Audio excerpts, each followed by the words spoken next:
A turma falou que o Reinier estava metendo o pé no galho, ele falou que é mentira. Que não teve nada de festa de despedida e o cacete, não. Então... A festa foi só rotineira mesmo, né? Uma festa que faz uma vez por semana. Nós faz a nossa. Quando ele tá com folga. Ué. Só que a nossa é lá no Funny Night. Fala. Ô, HG, eu acho que a gente tem que analisar esse resultado do Atlético como muito importante, né? Pelo momento que o Atlético vivia, pela parada para a Copa, o Atlético se distanciar da zona de rebaixamento. Eu falei aqui, e o Elton até puxou minha orelha aqui, né, há uns dias atrás, quando eu falei que o Atlético estava no lucro e que ele pararia ainda almejando a Libertadores. Ué, tá a 5 pontos do G5, Elton. Né? Então, quer dizer, isso ainda é plausível. Agora, com a parada, com os times mudando, com os times reforçando, é claro que existe a possibilidade. O Atlético agora dá uma distanciada ali lá de baixo e agora começa a olhar lá para cima. Era importante voltar a vencer fora de casa, era importante a gente ver alguns jogadores, né, tendo mais minutagem, aparecendo. O HG falou muito bem do Ivan Roman, apesar que eu acho que o Ivan Roman não fez uma boa partida, né? Acho que ele foi inseguro. Cara, eu não acho que ele foi mal. Aquela bola cruzada que o Everson salvou a pele dele. Porque se aquela bola o Everson salva a pele de todo mundo. Aquela bola que ele inverte o jogo e o jogador do Vasco pega no meio de campo e entra com a bola e o Everson... Ali, cara, se sai o gol, meu amigo... Mas ontem o Leandro também falhou. Tava perdido. Tudo bem, mas eu tô falando do caso do Ivan Roman, né? Então, assim, agora já o Thomas Pérez, eu acho que ele fez um jogo ali que é razoável para um jogador que, para mim, tem que ser reserva do Atlético. Agora, é nítido, né? Como o Atlético precisa de outras peças e como o Barba não confia em algumas. Porque quando você vê o Cassierra não entrando, para mim, a opção teria que ser o Cauã Soares, Sim. que é o atacante. Sim. Aí ele busca o Reinier, que há muito tempo nem estava entrando. Ok. 4 jogos sem pisar. Então. Aí é uma opção do treinador. Aí o Cauã Soares depois foi entrar só no final. Aí ele fez algumas mudanças, né? Aí entra a parte também da parte física. O Atlético precisava dessa parada, até para dar uma melhorada nessa questão física. Por quê? Bernardo e Vitor Hugo, cara, quando sai o time do Atlético, aí, cara, descrever um pouco o que poderia acontecer, o que foi contra o Corinthians, eu temi por isso. Porque quando tira os dois, o time dá uma recuada, aí o Vasco vai pra cima, só que dessa vez o Vasco não teve competência, o Atlético até teve alguns contra-ataques, poderia ter matado o jogo, mas a questão física pesou, o Bernardo estava exausto, o Vitor Hugo estava exausto, aí você não tem peça de reposição. Então agora a questão parou, teve a pausa, o Atlético continua vivo na Copa do Brasil, continua vivo na Sul-Americana, continua vivo na busca do seu objetivo, que é uma vaga na Libertadores pelo Brasileiro, e o Barba agora vai esperar reforço. E aí, HG, eu estava lá no Rio de Janeiro e conversando com algumas pessoas do Atlético, imagino que você tem a mesma informação que eu tenho, que o Atlético vai contratar, o Atlético vai trazer um zagueiro, vai trazer um volante, vai trazer um jogador para disputar a posição com o Cassierra lá no ataque e vai trazer um atacante de beirada. Pelo menos essas quatro contratações estão sendo esperadas. Mas sem gastar. Paulo Brax não tem autorização para gastar. Para comprar jogador, não. Aí o torcedor fala, mas o que quer dizer isso? É aquela famosa oportunidade de mercado. Como a gente viu o Lodge que veio para o Atlético, que você tem condição de estar pagando o salário do jogador, é tentar fazer um bem bolado ali, usar a criatividade, né, como já foram feitos algumas outras vezes no Atlético, para trazer reforços. Claro que aí o torcedor fica com aquela pulga atrás da orelha, mas será que vai conseguir grandes jogadores? Porque o Atlético precisa trazer jogador não para compor elenco, para poder chegar e resolver o problema como titulares, mas a questão financeira do Atlético, a questão de como vai ser a janela é essa. O que o Atlético quer para o restante da temporada? Porque a gente tem que fazer uma análise do elenco do Atlético nesse momento. E aí a gente tem que tirar alguns jogadores que já não jogam mais pelo Atlético, porque tem um peso também sobre o elenco. Quando a gente começa o ano, a gente olha para o elenco do Atlético e fala assim, é um elenco ok, um elenco interessante para um time que está sem dinheiro, é ok. Quando a gente falava que era um elenco ok, a gente falava de um time que tinha Scarpa, Júnior Alonso, Igor Gomes, Hulk, quem mais? Entre outros grandes jogadores que não estão sendo utilizados agora. Dudu, lembrei de mais um. Reinier, o que a gente pensava sobre o Reinier? Reinier vai ter uma pré-temporada, vai jogar o Campeonato Mineiro, vai encorpar mais, vai estar na sua melhor forma física e vai ajudar o Atlético. Eu falei agora 6 jogadores, que o Atlético não conta com esses atletas. O Reinier jogou ontem, mas eu não vejo ele com futuro no Atlético. Pelo menos foi isso que foi mostrado nos últimos 2 meses, quando o Renier não participa dos jogos com a intensidade que deveria estar participando. E a entrega dele também não é a propícia. Aí, quando vem a informação de que o Atlético não vai investir, então o que você quer? Porque para mim, hoje, o que o Barba fez com esse elenco que foi diluído, foi derretido ao decorrer dos meses, ou dos últimos 2 ou 3 meses, foi digno de louvor. Porque ele conseguiu fazer esse Atlético se classificar independente da forma que foi. Se classificou na Copa do Brasil, se classificou como primeiro colocado da Sul-Americana, que o ano passado tinha dado mais vexames do que deu na atual, conseguiu se classificar em primeiro colocado e colocou esse time em 9º lugar na tabela de classificação. Quando eu pegava o elenco do ano passado, com as peças que eu acabei de citar, Hulk, Scarpa, Dudu, Renier, Alonso, entre outros, eu olhava para esse time e eu imaginava, é para ficar em 9º mesmo. E esse time, sem esses caras, ficou em 9º. Então o Atlético precisa urgentemente entender o que ele quer da temporada. Se for para correr risco de rebaixamento, fica com essa turma.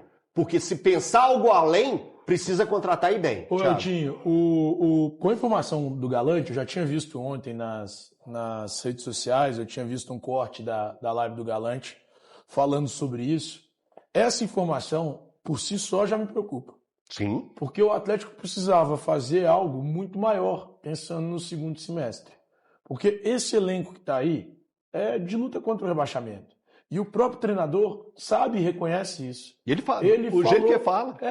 Ele chega e fala que nós precisamos de reforços qualificados em todas as posições. Sim. Cara, o Atlético precisa de um reforço para qualificar o elenco de verdade. Pelo menos na minha concepção. Na lateral direita, na zaga. Eu só vou ignorar a lateral esquerda porque eu acho que é um misto perfeito. É o Lodge com o Pacini. Mas precisa de lateral direita, zaga, volante, meia de criação, atacante, ponta e centroavante. Se a gente pensar, se o Atlético precisasse contratar um para cada posição, o Atlético precisaria contratar 6 jogadores. E olha que na zaga eu acho que precisa de 2. Eu também. Então, aí nós estamos falando de 7 jogadores. Diante do que foi trazido e informado ao Galante, a minha preocupação é o Atlético não terá força o suficiente para brigar pelo título da Copa do Sul-Americana. Não terá força nem time o suficiente para brigar por uma Copa do Brasil ou para tentar uma classificação na próxima fase, na próxima edição da Libertadores. Então o Atlético será, em 2026, mais do que foi no ano passado. Mais do mesmo. Então, assim, essa é a perspectiva que eu tenho diante de tudo que está acontecendo. E fico preocupado com isso, obviamente. Só um outro detalhe, que também foi me passada a informação, porque a gente fica tratando muito de saída de jogadores, né? O Igor Gomes, ok, o Atlético já conversou com ele, que não há o interesse da renovação, mas o que me falaram é que o Dudu fica. Por que então que ele não é usado? Pois é, isso que eu questionei, Elton. Eu questionei, mas o Dudu tá viajando e não tá colocando. Ainda me colocaram o seguinte, se ele não estivesse nos planos, ele não estaria viajando. Que isso é uma opção do Barba. Que o Barba que tem o entendimento de não colocá-lo. 5 jogos seguidos, não é um nem 2, não. Mas é 5 viajava e jogava 5 jogos seguidos do brasileiro. Porque nesse meio ele mas jogou na Sul-Americana. Não desconfiando de você, pelo amor de Deus. Eu também acho. Da pessoa que passou, o negócio é o seguinte. O Atlético fala que se o Dudu não tivesse nos planos, ele não viajaria. O Alonso não só viajava, como jogava.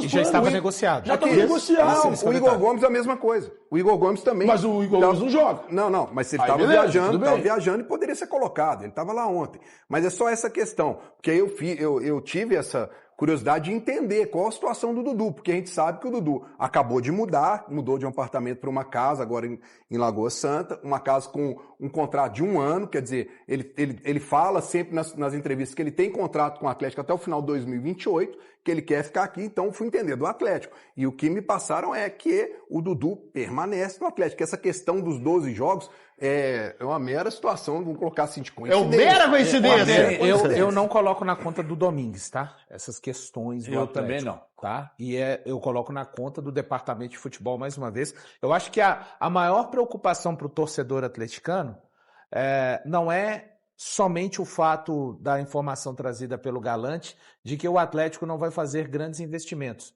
Alguém dentro do clube pode virar e falar: nós fomos capazes de ir ao mercado e sem fazer nenhum investimento, trouxemos hoje aquele que, na minha opinião, é o melhor jogador de linha do Atlético hoje, que é o Lodi. Tá, essa é uma ótima direção e perspectiva, mas o que eu temo e se a oportunidade de mercado for pelo caminho que já foi o Biel, por exemplo? Eu já falei, eu acho que este departamento do Atlético já me deu provas de eu ter o direito de não confiar nessa janela que o Atlético vai fazer agora no meio de ano, principalmente com recursos financeiros mais escassos. A gente viu investimentos acontecendo na primeira janela do Atlético, algumas situações foram importantes, inclusive essa que eu citei do Lodi. O Mindy e o Cassierra ainda são jogadores que estão conseguindo começar a ajudar o Atlético agora, mas eu acho que do nível que foram feitos os investimentos, deveriam ser jogadores de um nível melhor. Isso não diz respeito dos jogadores, tá, gente? Isso para mim diz respeito de quem foi buscá-los. Então, e tem um detalhe, o Domingues merece esse questionamento feito pelo Breno e feito mais cedo pelo Elton. Se o Cassierra hoje não joga, quem tem que entrar é o Cauã, ponto. Não é o Renier. O Domingues merece outros questionamentos. Quem não gosta que ele jogue com 3 zagueiros, mas o que ele entregou em termos de, falando o resultado unicamente, o Atlético hoje, um pouquinho mais à frente, ali do Z4, com um elenco que já, para mim, está perecendo tem 3 anos e ainda foi enfraquecido por todos os nomes que o Elton citou, o copo não está cheio, não. O copo está quase transbordando. No caso dessa entrega do primeiro turno. O segundo turno, o segundo semestre, será muito mais cruel, serão menos jogos, não vai ter tantos intervalos também de jogos um para o outro. Só nesse retorno, o Atlético em 31 dias vai fazer 10 jogos. Então o período é agora. Então é bem preocupante porque não dá para se apostar, sabe? Não, tem outros times também que têm dificuldade. O campeonato não vai ficar nesse bololô que está agora. Vai ter o grupo que vai se afastar um pouquinho mais para perto do G6, vai ter o grupo que vai ficar mais ou menos onde está e vai ter o grupo que vai ficar mais perto do Z4. A definição é qual grupo o Atlético quer fazer parte. Posso dar um puxãozinho de orelha? Se eu elogio o trabalho, por exemplo, eu elogiei pra cacete 2 contratações que o Paulo Brax fez, cara. 2. Porque o Lodi foi uma baita de uma contratação. Como joga esse tal de Lodi? E outra coisa, o Vitor Hugo foi uma baita. Porque é ele que é o diretor. Então tem que falar, porque tá lá no... o Maicon também, E o Maicon. E nós falamos... Esqueci do Maicon. E o Maicon também. Entendeu? E daqui a pouco o Cassierra começa a jogar, o Miller também tá... Então tá tudo bem. Só que esses elogios não são considerados. Eu tô cagando se for. Eu não tô nem aí. E outra coisa, eu não fico aqui elogiando ou criticando, por exemplo, elogiou porque alguém lá do Atlético ligou, eu não faço questão nenhuma de ser amigo de ninguém lá. Nós temos uma relação republicana, uma relação ótima lá com as pessoas do departamento de comunicação, eu falo com algumas pessoas do Atlético e tal, mas você acha que eles adoram as críticas que a gente faz aqui, eu faço no Instagram? Claro que não. Lá no Cruzeiro também não. Meu vídeo do jogo, pós-jogo ontem do Cruzeiro, eu recebi hoje de manhã a informação que um jogador lá viu o vídeo e falou, pô, bobagem. Aí tá tudo bem, mas eu não perco gol na cara do gol lá, né? Então, tá tudo bem. Então, elogiar é um problema, porque a turma acha que é rótulo de subserviente. Agora, quando vem uma crítica aqui ou um elogio daqui, até que é tudo merecido, cara, desculpa. Olha só, essa vai para o assessor de imprensa do nosso Cauã Soares. A gente está sempre aqui valorizando a base, né? A gente quer mostrar para o torcedor a base. A gente fala da base, ter oportunidade. Aí ontem, na zona mista, né? Tá vindo o Cauã Soares, HG, né? Aí ele veio, viu a imprensa, aí já vai pro celularzinho. Ô, Cauã, dá uma palavrinha. Não, hoje não. Ô, Cauã, como hoje não, meu amigo? Você está começando agora. É oportunidade de você falar. Quem não é visto não é lembrado, Cauã. Você está entrando aos pouquinhos aí. É oportunidade de você aparecer na telinha, de você falar pro torcedor ver você. Então essa vai pro assessor de imprensa aí do Cauã, se ele tiver. Conversa com o garoto. Ele não pode negar, nesse momento que ele está de ascensão. O jogador, ele pode, HG, falar ou não falar, não tem problema nenhum, ninguém é obrigado. Mas no momento que ele tá de ascensão, um garoto tá começando agora, ele tem que aparecer pro torcedor, ele tem que falar, ele tem que entrar. 5 minutinhos, ele tem que dar a vida dele nos 5 minutos que ele tem dentro de campo. Aí chega, não, hoje não.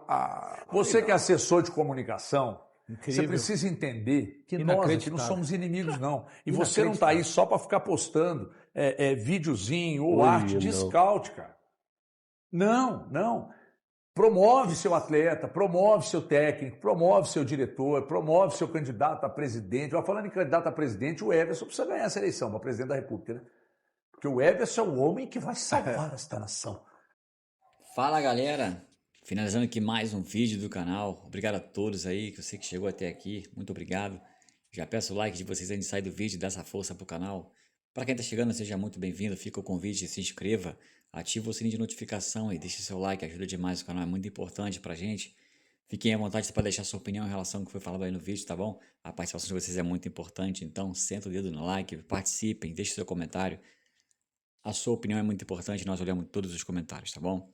Fiquem à vontade também para estar deixando aí, tá? Compartilhar o vídeo com os amigos, para quem curte aí o Galo, ajuda demais o canal, quanto mais inscritos, mais o canal cresce e assim vocês ajudam o canal a crescer, tá bom? Então compartilha quando puder, tá?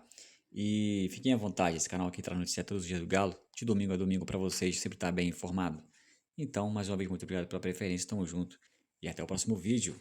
Valeu!